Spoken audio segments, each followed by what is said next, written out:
இந்த காரியங்கள், அதாவது இப்படிப்பட்ட ஒரு கொண்டாட்டங்கள் கிறிஸ்தவர்களுக்கு அல்லது விசுவாசிகளுக்கு, ஊழியர்களுக்கு அவசியமா, தேவையா, வேதம் இதை பற்றி என்ன சொல்லுகிறது என்பதைத்தான் இந்த பதிவிலே நாம் பார்க்க இருக்கிறோம்.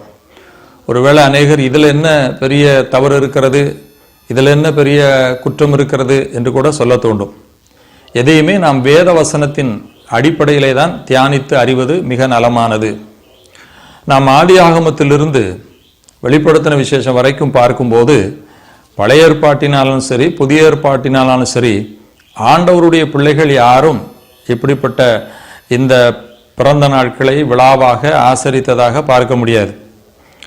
நோவா காலத்துக்கு முந்தைய காலத்திலும் அந்த குறிப்பு இல்லை. ஆபிரகாம் குறித்து வாசித்தால், ஆபிரகாம் தான் செல்வ சீமானாய் இருந்தான் என்று வேதத்தில் எழுதப்பட்டிருக்கிறது. ஒருவேளை இந்த பிறந்தநாள் கொண்டாட்டத்தை அவர்கள் செய்ய வேண்டும் நினைத்திருந்தால் ஆபிரகாம் அதை கொண்டாடி இருக்க முடியும். ஆனால் ஆபிரகாம் அதை செய்யவில்லை. தன்னுடைய 100 வயதிலே பிறந்த ஈசாக்கு, அந்த மகன் பிறந்தபோது ஆதியாகமம் 21:8 அவன் பால் மறந்த போது ஒரு விருந்து செய்தான் என்றுதான் எழுதப்பட்டிருக்கிறதே ஒழிய, வருடந்தோறும் தன்னுடைய செல்ல மகன் ஈசாக்கு கூட பிறந்த நாள் கொண்டாடின குறிப்பு வேதத்தில் இல்லை. அதே போல நீங்கள் தொடர்ந்து பார்த்து வந்தால், இஸ்ரவேலின் ராஜாக்கள், ஏன்னா புற மத ராஜாக்கள் பிறந்த நாட்களை ஆசரித்திருக்கிறார்கள். ஆனால் இஸ்ரவேலிலே, யூதரிலே இருந்த ராஜாக்கள் யாரும் பிறந்த நாளை ஆசரித்ததாக நாம் வேதத்தில் பார்க்க முடியாது. ராஜாவிலே சாலமோன் மிக ஆடம்பரமாக வாழ்ந்தான். பிரசங்கி 2 நீங்க வாசித்து பாருங்க. அவன் தனக்காக இவைகளெல்லாம் உண்டு பண்ணினான் என்று அதில் எழுதப்பட்டிருக்கிறது. அப்படி ஆடம்பரமாய் வாழ்ந்த அந்த சாலமோன் கூட பிறந்த நாளை கொண்டாடியதாக வேதத்திலே குறிப்பு இல்லை.